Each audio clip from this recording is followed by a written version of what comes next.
De um lado, temos uma das maiores nações do mundo, e de outro, uma verdadeira potência econômica mundial.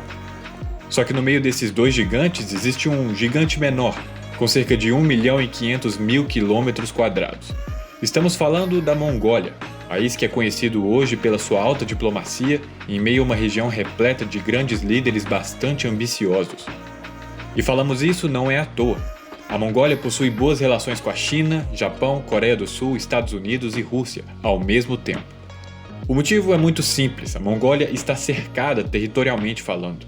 Se pudéssemos traçar um paralelo, a Mongólia se assemelha muito com a Suíça na Europa, completamente sem acesso ao mar, mas com a soberania territorial assegurada, mesmo em meio a duas grandes forças militares. Esse perfil diplomático adotado pelo país fez com que a Mongólia agisse como uma espécie de jogador invisível, que sabe dialogar com grandes potências com uma versatilidade impressionante. E é claro, você provavelmente está por dentro do conflito entre Rússia e Ucrânia, e se é inscrito aqui no canal sabe que a China e os Estados Unidos disputam forças para assumir a posição de maior potência do globo. Agora, será que a Mongólia é um país capaz de controlar as tensões no Extremo Oriente? Qual o papel da Mongólia no panorama mundial? É isso que nós vamos responder neste vídeo.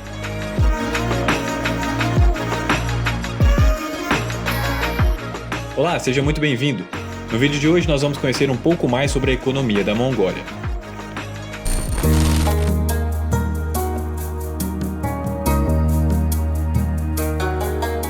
Para compreendermos a posição da Mongólia, temos que olhar para o seu passado, mas não um passado tão distante como na época de Gengis Khan. Alguns anos após a queda do grande Império Mongol, o país esteve sob o domínio da dinastia Qing por cerca de 250 anos. O país teve sua independência anos depois, mas em 1924 a Mongólia viria a se tornar uma república popular de regime socialista, alinhada então com a União Soviética. De certa forma, a Mongólia já esteve sob o domínio tanto da China quanto da Rússia. E até mesmo depois da queda da União Soviética, a Mongólia não conseguiu se distanciar dessa esfera de influência. A China é o maior parceiro comercial da Mongólia, seguida pela Rússia. A Rússia fornece quase todo o petróleo da Mongólia, e a China controla o seu acesso aos portos.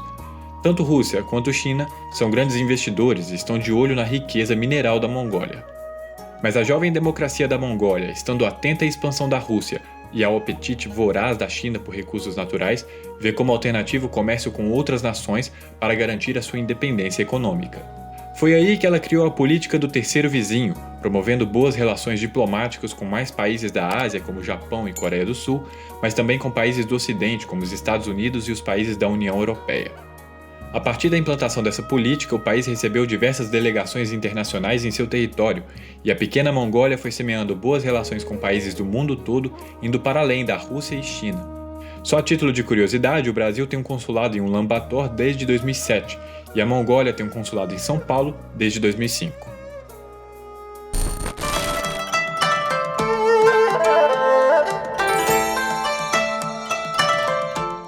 A Mongólia, como vimos, é um país cercado, e a estratégia adotada foi a política da boa vizinhança com todo mundo.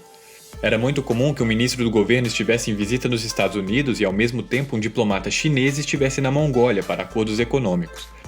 Se não fosse pelo comércio e pela diplomacia, muito provavelmente a Mongólia seria um país completamente isolado.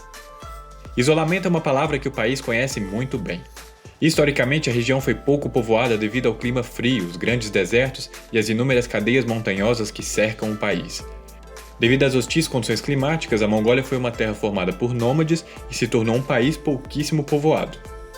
A Mongólia é do tamanho do Nordeste, mas tem uma população do tamanho de Brasília. O terreno não é muito adequado para a agricultura devido ao clima, e por mais que tenha grandes pastagens, a criação de gado no país sempre foi bastante rudimentar. Nós já vimos que o país apostou na boa relação com os países e no comércio internacional, mas você pode estar aí se perguntando, o que a Mongólia tem para negociar? Bem, a resposta está debaixo da terra. O país tem um dos solos mais ricos do mundo, falamos de carvão, cobre, ouro, prata, ferro e uma série de outros minerais usados nas diferentes indústrias. Só que por mais que a Mongólia esteja procurando diversificar seus parceiros comerciais, o seu vizinho do sul continua sendo seu maior comprador. No ano de 2013, a China foi responsável por cerca de 90% de todas as exportações da Mongólia. Só que aí que está o problema. O setor de mineração da Mongólia responde por 90% das exportações do país. Ou seja, o país só exporta minérios e praticamente tem só um comprador, que é a China. Isso fez com que o rápido crescimento chinês significasse também um rápido crescimento da Mongólia. Quanto mais empreendimentos a China inaugurava, mais metal ela comprava do país, e todo mundo saía ganhando nessa história. O PIB da Mongólia cresceu bastante e se compararmos com as exportações, podemos ver que os momentos de explosão foram mais ou menos no mesmo período. Bem, se você nos acompanha aqui há mais tempo, sabe que ter um só recurso e um só comprador não costuma dar muito certo. O site Investment Monitor fez um top 3 países que correm risco de crise econômica vindo da mineração. E adivinha, a Mongólia é o primeiro lugar, seguido da Zâmbia e Austrália. A situação do país é mais ou menos essa. Embora a Mongólia queira adotar a política do terceiro vizinho, a China continua enchendo os cofres da Mongólia. E os motivos não são mero acaso. A Mongólia é um país rico em minerais, bem do lado da China, e por isso os custos de transporte são bem menores do que os demais países do globo.